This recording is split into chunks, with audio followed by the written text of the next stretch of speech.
aquí estamos en Vamos a Andar, el programa de la Concejalía Popular.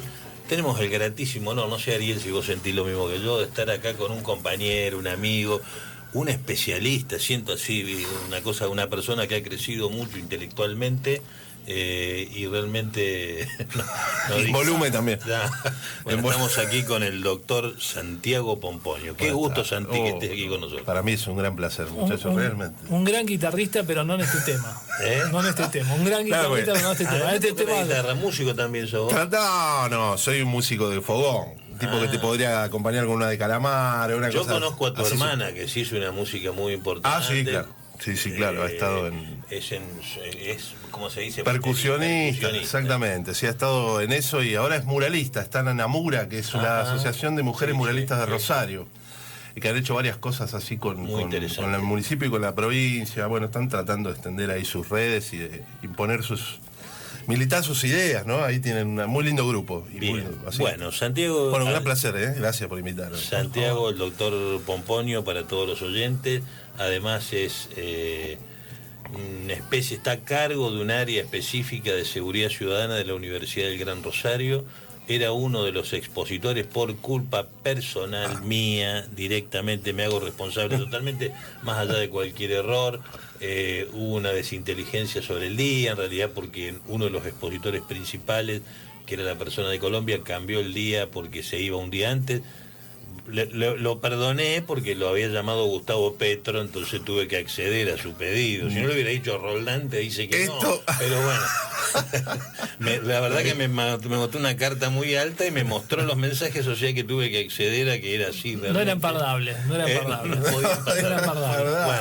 Y una actividad que se hizo en la Universidad del Centro de Estudios Latinoamericanos, muy interesante, con la presencia de Matilde Bruera, la doctora Matilde Bruera, diputada provincial, con el periodista Carlos del Frade, diputado provincial, el rector de la Universidad Nacional, Universidad del Centro de Estudios Latinoamericanos, Ricardo Luna, donde se abordó el tema complejísimo de Cali, que nos sorprendió, nos impactó el expositor. Yo lo conocía personalmente, tengo una amistad con él, pero tengo que decir la verdad que sus 25 años de trayectoria internacional, sus estudios en la Sorbona, sus estudios en distintas universidades del mundo, dar clases por 44 países del mundo, nos dejó una mirada con respecto a la seguridad que no es solamente lo que le tocó hacer física y personalmente durante los 62 días del solucionar el conflicto en Cali. Y nosotros le preguntábamos a él, y es lo que te quiero dejar picando a vos, le preguntábamos, inclusive con Ariel, cuando tuvimos oportunidad de tener reuniones con él, le preguntábamos y le decíamos que realmente creemos que hay cosas que suceden en Cali, en Medellín, en Bogotá, que tienen algún parecido con nosotros, que son, es como decir, las externalidades negativas de determinadas actividades económicas, legales e ilegales, que generan distorsiones en el territorio y a nosotros nos dejan esta, llamémosle, conflictividad social, gran violencia, resabios, y sobre eso hay que trabajar. Contanos un poco qué están haciendo ustedes con respecto a eso y qué opinión tenés, si es que conoces un poco algo de lo que estuvo pasando en América Latina con respecto a esto. Bueno, sí, es una temática, viste, que da para mucho, extensa y compleja, ¿no? Entonces a veces uno pierde la paciencia con estos temas. Sobre todo quien escucha, para los oyentes, el público en general. Nunca hay respuesta rápida, digamos, claro. Es la primera mala noticia que tenemos que dar, digamos.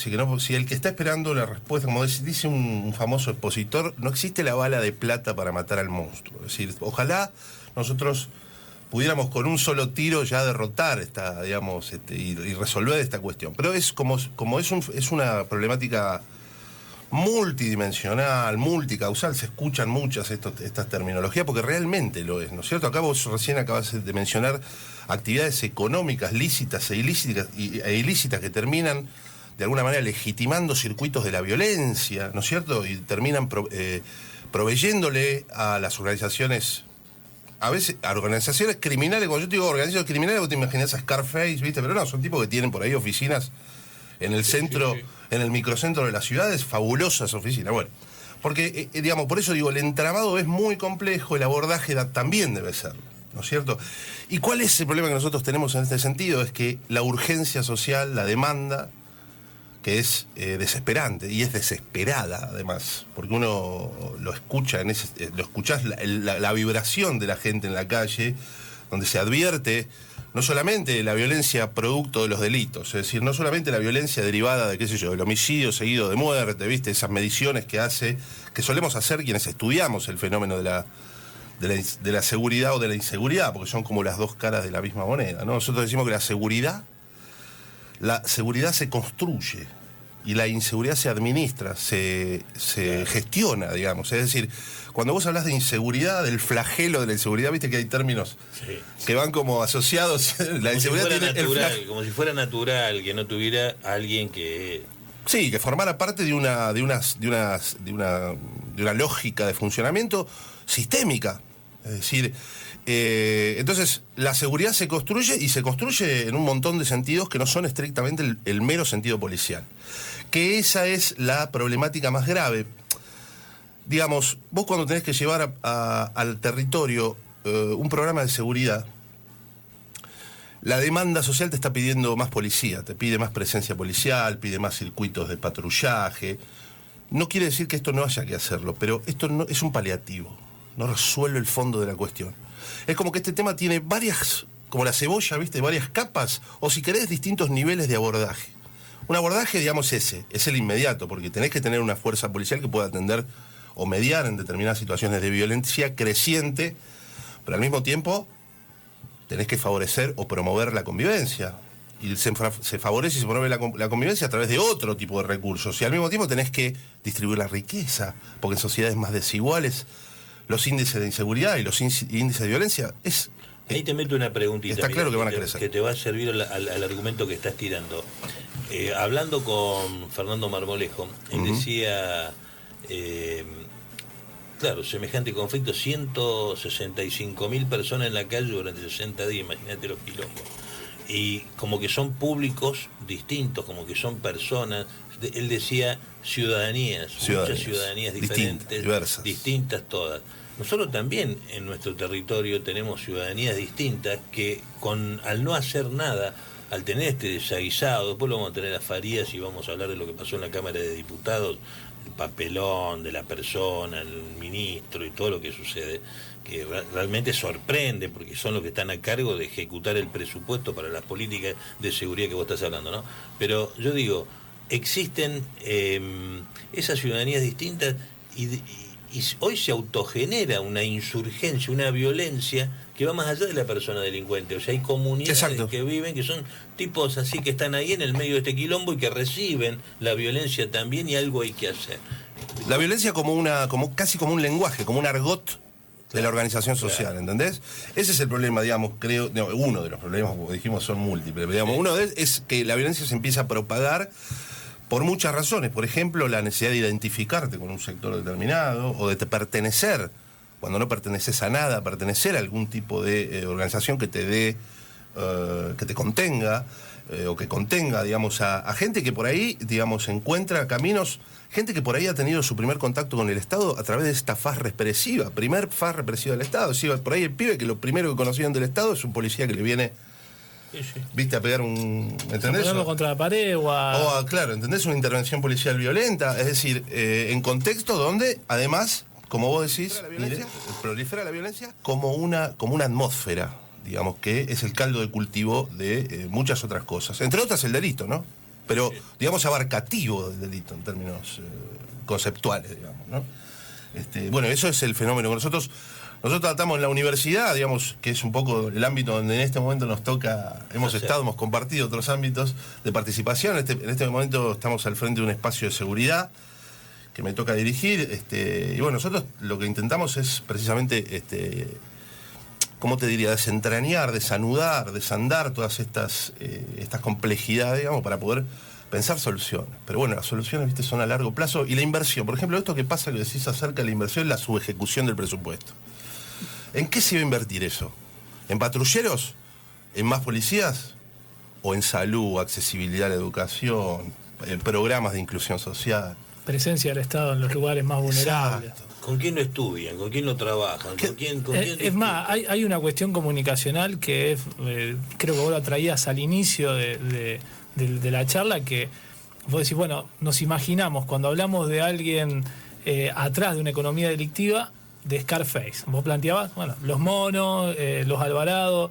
Ahora, también hay presencia de estos tipos, como dijo Marmolejo en la semana, de camisas blancas, en algún momento se llamó de guantes blancos, que lo que hacen es lavar los activos provenientes de esas economías, o lo que hacen es ingresar por ejemplo, la droga al territorio para poder colocarla en otros lugares del planeta. Digo, es un lugar de tránsito, Rosario.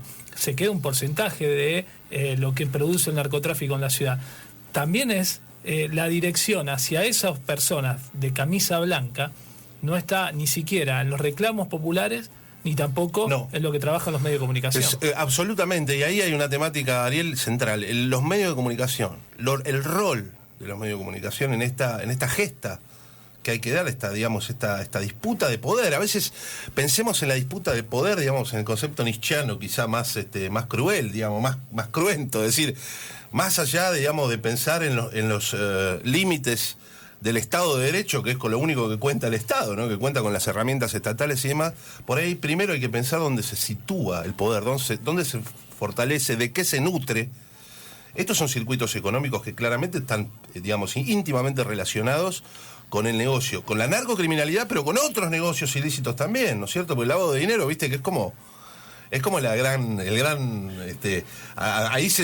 gran cuello de botella donde van a parar todos esos negocios, porque en algún lado hay que poner la guita. Perdónenme la vulgaridad de la terminología, no parezco un universitario. Lo interrumpo a Ariel, que iba a hacer una pregunta, te me adelanto en una. Vos es que anoche tuve la oportunidad de estar en una, no sé cómo se llama, una clase magistral de un tipo que es uno de los desarrolladores más importantes de México. El tipo tira una idea que es que raja todo lo que viene con el urbanismo y plantea cómo construir edificios altos, cómo densificar ciudades como Monterrey, por ejemplo, que tiene 65 kilómetros de largo. Bien, y el tipo plantea hay que romper con eso de la mala utilización del suelo. Un concepto urbano que se discute y está todo perfecto, y podés tener miradas distintas en el urbanismo. Yo puedo pensar que a lo mejor no tan denso, no tan alto, no tan esto que yo, pero es inteligente analizar lo que él proponía. Pero ahí le salía un tema. ¿Qué pasa con esa plusvalía urbana que se genera en el territorio? Los intereses dice, el principal problema en México es que detrás de esta imagen casi académica, universitaria y revolucionaria que yo tengo, detrás de esto están los intereses recontrapesados, que si no solo se quedan con la plusvalía, se quieren quedar con todo. Con todo. Entonces, si vos los empezás a agarrar y empezás a tenerlos como socios en tus empresas, estoy hablando de las personas más ricas de México. Sí, claro, estamos desarrolladores grandes que quieren modificar la estructura, la fisonomía de la ciudad, que hicieron 58 complejos ya en ese lugar. O sea, estamos hablando de esa gente. Imagínate, ellos se preocupan cuando se le meten los narcos en el medio. Claro. O sea, negocios ilícitos que vienen de Estados Unidos al lugar, etcétera. Acá nosotros tenemos ese tipo de problemas que nos patalean, el problema que no será uno y que no es un hecho emblemático cualquiera. No quiero hablar del caso particular, digo, ¿no te parece que tenemos un poquito ese drama que nos condiciona la seguridad, que nos alimenta la violencia y que nos lleva a la irresolubilidad de esos problemas? Por supuesto, es la consecuencia lógica, digamos, la potencialidad de esos negocios, los negocios, como por ejemplo el negocio inmobiliario. Claro, es decir, yo diría que es una consecuencia casi natural que esas aristas se terminan uniendo, ¿no? Porque van casi enlazadas en términos prácticos, ¿no? Es decir, vos tenés volúmenes de dinero que se generan a partir de negocios ilícitos, como el narcotráfico, por ejemplo, u otros negocios, pero digamos, vamos con ese como uno de los más potentes, digamos, los más rentables o redituables del mundo. Y lógicamente los circuitos económicos que se desprenden de eso después van encontrando camino en el marco de la legalidad, que termina siendo parte, digamos, de todo ese andamiaje. Por eso siempre digo, hay que pensarlo desde el punto de vista, digamos, yo diría, de lo que efectivamente sucede, digamos, ¿no es cierto?, en la práctica. Es lógico, digamos, que si existe una acumulación desmedida del dinero existan después dispositivos destinados a, vehículos. Redistribuir. Claro, encontrar un modo de que ese dinero se... Hay diferentes proyectos a nivel provincial y nacional que tienden, por ejemplo, a la expropiación de los bienes que son del narcotráfico. ¿Es una de las salidas a por lo menos acotarle o termina siendo simplemente una gota del océano? Mira, ese es un proyecto, muchas veces se menciona, yo lo he escuchado muchas veces. A mí me parece sinceramente, digamos, me parece medio por la galería esa, digamos, porque pareciera una idea, digamos,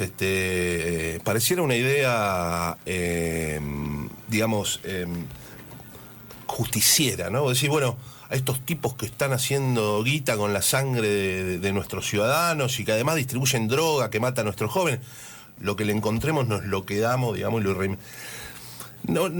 para mí, digamos, lo que hay que donde hay que meterse es en los circuitos, digamos, ¿no? Donde hay que meterse es en los circuitos de ese dinero, del lavado, estudiar cómo funciona, qué instituciones del Estado de Derecho le sirven. Qué sé yo estoy pensando, qué sé yo, mutuales, fundaciones, claro, que son estructuras legales, que están en el Código Civil, ¿viste? Y que son depositarias y muchas veces ejecutoras de ese tipo de procedimientos para el lavado o para instrumentar movimientos de fondos. Es decir, ¿viste? Está ligado íntimamente a todas estas cosas. Entonces, esos proyectos que me parecen, en mi humilde opinión, un poco, ¿cómo te diría?, efectistas, ¿me entendés? Es decir, bueno, a estos tipos, a los malos, pero ¿sabes qué pasa? Los malos están entre nosotros, claro, son parte del andar. En los clubes a donde vamos nosotros. Bueno, vamos a hacer una breve pausa. Santiago, la propuesta académica de la UGR. ¿Cómo, si es un posgrado lo que estás trabajando, si en realidad se puede inscribir alguien que no tenga el título de grado de abogado? ¿Cómo viene esta especialización que vienen trabajando? Bueno, en realidad es como, digamos, yo para graficárselo, porque tenemos un esquema estatutario que quizá merezca esta explicación. Nosotros en vez de facultades tenemos espacios. Y claro, yo soy director. Yo te dije decano. No, pero es un decanato, una suerte de decano. Lo que vos entendés por decanato, aquí serían espacios. El mío, el que dirijo, por el momento, el que tengo a cargo en este momento, es el espacio de seguridad. Soy director del espacio de seguridad. Dentro del espacio de seguridad de la Universidad de Gran Rosario tenemos distintas ofertas, carreras de pregrado, de grado y de posgrado. Dentro del espacio de seguridad, carreras para profesionalizar a los actores, a la gente que va a tallar justamente en estas cuestiones. Y lo que nosotros pretendemos es generar, digamos, cuadros, tipos que puedan pensar la seguridad en términos estratégicos, planificar, ¿me entendés? Y posteriormente... Por decir, que no suceda lo que pasó en la Cámara de Diputados, donde viene el ministro y donde viene la secretaria y los diputados, y se habla de más patrulleros, más chaleco, qué sé yo. Está bien. No de la seguridad en todo su concepto. Claro, bueno, Nire, vos acabás de dar un poco con el alma de la problemática, porque... yo entiendo, la política tiene esas urgencias y hay también cuestiones que la condicionan. Es decir, el político no puede darle a la gente respuestas, bueno, de aquí a 10 años quizá, ¿me entendés? Se entiende, hay urgencias y hay una necesidad de estructurar un discurso que pueda dar respuesta a las demandas sociales. Ahora, no es discutir los chalecos y discutir la cantidad de patrulleros no es, señora, discutir sobre seguridad. Claro. No es discutir sobre seguridad. La seguridad es un tema multidimensional, multicausal, complejo, y que hay que pensarlo en los dos niveles. Es cierto que hay que capacitar y entrenar a la policía y armarla y darle chalecos y equipamiento. Eso no debe faltar. No quiero decir que no sea necesario, pero eso no es la seguridad. Y la política discute estrictamente eso. Se discutió la subejecución del presupuesto en seguridad y se está discutiendo lo que en el imaginario es la no inversión en chalecos y patrulleros. Eso no es construir seguridad. Construir seguridad es apostar al desarrollo humano. ¿Me entendés? Es pensar en el desarrollo humano, en el desarrollo social. La urbanística, vos hoy mencionabas instituciones que se dedican a pensar la urbanística. La urbanística de una ciudad es una pieza clave en el armado de un programa integral. Necesitamos un sistema de seguridad. Seguro, la ciudad de cercanía, la ciudad tiene la construcción de accesos a determinadas cuestiones, tiene que ver con eso, que no haya, muchos dicen no hay obra pública y no hacen los puentes en algunos lugares, digo bajadas de circunvalación en otras calles, esos son nichos de inseguridad muchas veces. Pensar la seguridad supone pensar un urbanismo que te genere escuelas, servicios de salud, servicios de distinto tipo de esparcimiento, cultura. Efectivamente, es absolutamente central. Recuperar centros culturales es un hecho muy concreto de seguridad, espacio público. Pero claro, es decir, pensado de manera integral y actuado, digamos, ejecutado en el territorio de manera articulada entre los distintos niveles de Estado. Es decir, acá tiene que bajar el Estado al barrio, para decirlo bien en concreto, con toda su artillería, con sus ministerios y sus secretarías y sus direcciones y sus subdirecciones, al servicio del abordaje de la problemática social concreta, circunscripta a un territorio o segmentado, singularizada en el análisis previo a ese abordaje. Pero tiene que ser articulado. Y para eso necesitamos grandes acuerdos políticos, ¿no? Es decir, esto en términos políticos, vos me preguntabas por las ofertas. Nosotros como ofertas, digamos, hay carreras... Esto que cuesta mucho hacer, vos, perdón por lo académico. Pero no quiero meterme en eso. Lo que cuesta mucho hacer, vos fíjate lo de Milman, es un tema muy claro. Un presupuesto gastado en seguridad con personas destinado a la nada, destinado al vacío ideológico, al espía, a la cosa, a la trampa, o sea, eso es lamentable que suceda. ¿Cómo vas a articular políticas con actores? Porque más allá de cualquier cosa, esa fuerza política tiene un 40, un X% con quien tenés que articular política pública. Tenés que sentar con el que está en la gestión nacional, el que está en la jurisdicción provincial. O sea, esa concurrencia de los actores es muy importante. Uno ve al intendente municipal que está hablando y que reclama cosas, pero se trata de concurrencia en términos del hacer político. Se trata de sentar actores que interpreten y entiendan una multiplicidad. Eso que vos decís, en la cabeza del policía tendría que entender lo que está pasando. Yo fui ayer a un, ¿cómo se llaman estos lugares? Se llama Centro Territorial de Denuncia. Ah, sí, claro. Digamos, vi uno terminado, extraordinario, en calle Uriburu, allá al fondo, me pareció, al Uriburu creo que era 200 bis.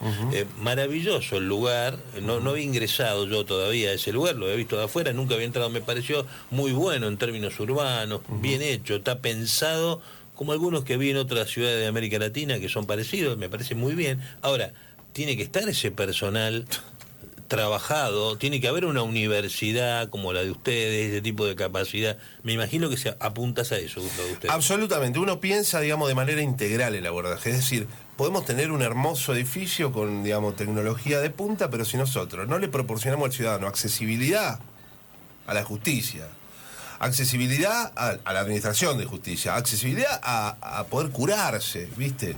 A poder educarse, eso lo puede hacer el Estado, es la única, digamos, posibilidad que tienen algunos de tener acceso y de poder vincularse o tender puentes hacia estas nuevas perspectivas. Entonces, está pensado muy siempre, digamos, de manera muy acotada.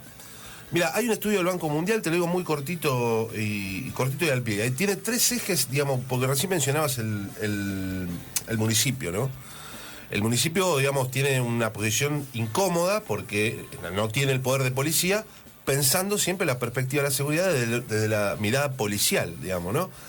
Pero sí puede pensarlo desde esta óptica más amplia, digamos, que es la que recién mencionábamos. Este estudio, lo que dije, con una de cuyas autoras es Flavia Carbonari, que tengo el gusto de conocer, dice que los municipios, digamos, tienen que promover. Sería recomendable, digamos, su intervención, por supuesto, en el marco de un modelo multiagencial, articuladamente con otros niveles del Estado y con toda su batería de funcionarios y dispositivos, en 3 ejes, digamos, la política municipal sobre 3 ejes, en materia de seguridad. Primero, establecer como prioridad la seguridad.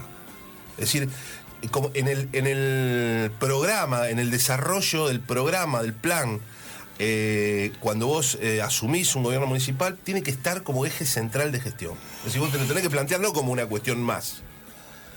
Lo segundo, que tiene que haber instituciones de seguridad propias, destinadas al abordaje de esto, con actores formados académicamente y políticamente en materia de seguridad, profesionales de la seguridad. Para eso estaríamos un poco nosotros. Hay aproximadamente 55 instituciones de educación superior, según el sistema araucano de la Secretaría de Políticas Universitarias del Ministerio de Educación de la Nación, aproximadamente 55 instituciones universitarias que están hoy dictando carreras de grado o posgrado, pregrado, grado, posgrado en materia de seguridad. Quiere decir ahí que la universidad ha encontrado una vacancia, ¿no es cierto? Y en eso, ¿vos creés que el dispositivo, yo tuve la oportunidad de entrevistarlo, estuvo con nosotros aquí, Pablo Hapkin, sí, y hablamos del tema, con Ariel discutíamos sobre la fotomulta y todo este tema, pero que sí, tiene que ver con tener un ojo que vea y que registre movimientos y toda esta cuestión. ¿Vos creés que ya están trabajando? Él dijo, es muy importante para saber quiénes son los que circulan, en qué horario, un montón de cosas. Debería ser un indicador muy importante a tener en cuenta toda esa información. Mi pregunta es si está articulada con la provincia, si está articulada... Es una pregunta que desconozco. Es que pasa un poco por ahí, ¿no? Es decir, las ciudades, yo he visitado el centro de monitoreo, el Aro en Buenos Aires, es decir, tienen una utilidad de control. Pero reiteramos, hablar de seguridad no es hablar exclusivamente de control. Es decir, podemos llenar de cámaras las plazas y si no intervenimos los circuitos económicos del delito, si no promovemos el desarrollo humano y la accesibilidad, no vamos a tener soluciones, vamos a tener profundización de los problemas, crecimiento de la violencia y de los problemas derivados del crecimiento de la violencia, como son el crecimiento de la narcocriminalidad y de otras áreas digamos, del mundo delictual, digamos. Pero bueno, para esto vos tenés que fijártelo como una política de Estado, digamos, de Estado. Yo he tenido oportunidad de hablar con algunos funcionarios del gobierno municipal, están bastante en esta idea, es difícil de ejecutar, porque al mismo tiempo, Ariel, viste, la política tiene esto, ¿no? Vos tenés que responder urgente, y si vos al tipo le decís, no, pues estamos presentando un proyecto. A propósito de lo que decía Nire del Código de Convivencia, a mí me parece que eso es muy interesante que hoy se esté discutiendo un código de convivencia que ya se aprobó, ¿no? Pero quiero decir, está sobre el tapete, está bien, está un poquito inclinado, si se quiere, o orientado a la discusión en torno al tránsito y demás. La convivencia es mucho más que eso. O sea, tenemos que pensar en términos integrales la convivencia. Esa es una de las herramientas que tiene el municipio para luchar contra la violencia, por ejemplo, promover la convivencia. ¿No es cierto? Y esto es una normativa, pero no se puede circunscribir a una normativa como el Código de Convivencia. Tenemos que pensarlo. Es decir, todo parece siempre demasiado atado a las urgencias, digamos, y es lógico que así sea. Esto no es una mirada, es natural que así sea, pero bueno, hay que mirarlo más integralmente. Y la necesidad de tener la planificación de una mirada a largo plazo, que normalmente se abandona por estas cuestiones urgentes que van apareciendo en la gestión, en el día a día. Y el último elemento que tienen los municipios a su favor es que son la mesa de entrada de la conflictividad social y de la demanda social, la más inmediata, ¿viste? La gente por ahí no discrimina quién tiene a su cargo la policía, quién tiene a su cargo los dispositivos judiciales para darle curso, digamos, a las denuncias y demás. Entonces, eso, contrariamente a lo que uno podría pensar, que es una desventaja porque no podés dar respuesta con las herramientas que tiene el Estado en función de las atribuciones, es una ventaja, porque vos ahí tenés el ojo directamente, la inmediatez con la problemática. ¿Entendés? Para la planificación eso es esencial. Yo creo que nosotros creemos que, y me imagino que vos también, creemos que la ciudad es todo lo que tiene que ver con el municipalismo, el digamos. municipalismo es el tema principal para estas cuestiones. No puede hoy una gestión municipal desatenderse de todos los problemas. O sea, se dice, por ejemplo, el tema del alquiler, que es una ley nacional, no nos compete. Es un absurdo. Ni que hablar la seguridad. Yo creo que todos los temas deben ser atendidos. Es probable que la respuesta de gestión, la estructura, el financiamiento, no lo tengas. Ahora, el problema en sí mismo debe ser atendido y debe ser atendido con muchísima atención. O sea, hay una multiplicidad de problemas que hay que garantizarlo. Bueno. Se nos fue el programa, Roldán. Estamos ya 20:02, así que nos vamos a despedir de toda la audiencia, dejar un abrazo grande y el compromiso de volver a encontrarnos el próximo sábado. Muchas gracias, Santi Pomponio, por estar con nosotros, un columnista de lujo. No, el placer ha sido mío, realmente me he sentido como en casa, muchachos, gracias.